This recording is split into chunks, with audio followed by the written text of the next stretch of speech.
First at 11, a warning from state police and the FBI after a group of men posing as ICE agents, they say, pulled over a driver in Clackamas County, detained, and then assaulted them. Catherine Cook spoke with community members. And Catherine, it sounds like this might not be the first time. No, David, and they fear this will keep happening as long as actual ICE agents conceal their identities and refuse to show warrants and other arrest documentation.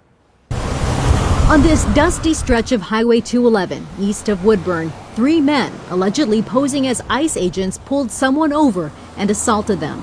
This, according to Oregon State Police and the FBI. They say it happened the afternoon of July 17th.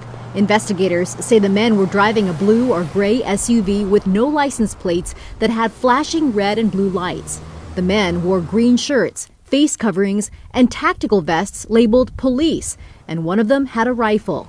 After pulling the victim over, police say the men forced them out of their car, searched them, held them in their SUV, and assaulted them before finally letting them go. This is the kind of attacks that we were afraid would actually happen. We know that when ICE roams the streets without any kind of identification, any kind of accountability, that's the message you're sending to people, that this kind of stuff is okay. Rena Lopez is president of PCUN, Oregon's farm worker union. She says community members have spoken of similar incidents involving ICE impersonators.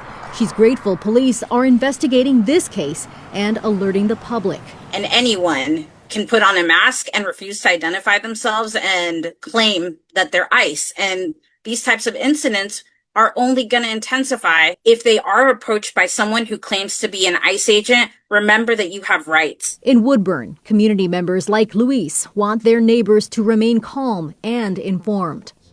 A estar alertas, a estar pendientes. He said, stay alert and look for exact information and stay respectful of the laws. We have the right to remain silent. Organizations like Portland Immigrant Rights Coalition send volunteers to authenticate ICE activity for those who call their hotline. In a statement to KGW, PERC condemned the incident and said the victim's family reached out to them last week. Quote, the reality is there is very little visible difference between ICE kidnapping someone and armed criminals kidnapping someone. ICE is deliberately exploiting a legal gray zone where people aren't sure if they can call 911 to report violent traffic assaults from unmarked people acting like police.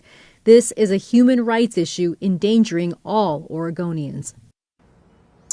Police say if you're unsure whether a traffic stop is legitimate, consider stopping in a well-lit area or a spot where there are several people present. Anyone with information on this case or who may have encountered someone posing as law enforcement is asked to contact Oregon State Police. David. Troubling on so many levels. Catherine Cook on the top story. Thanks, Catherine.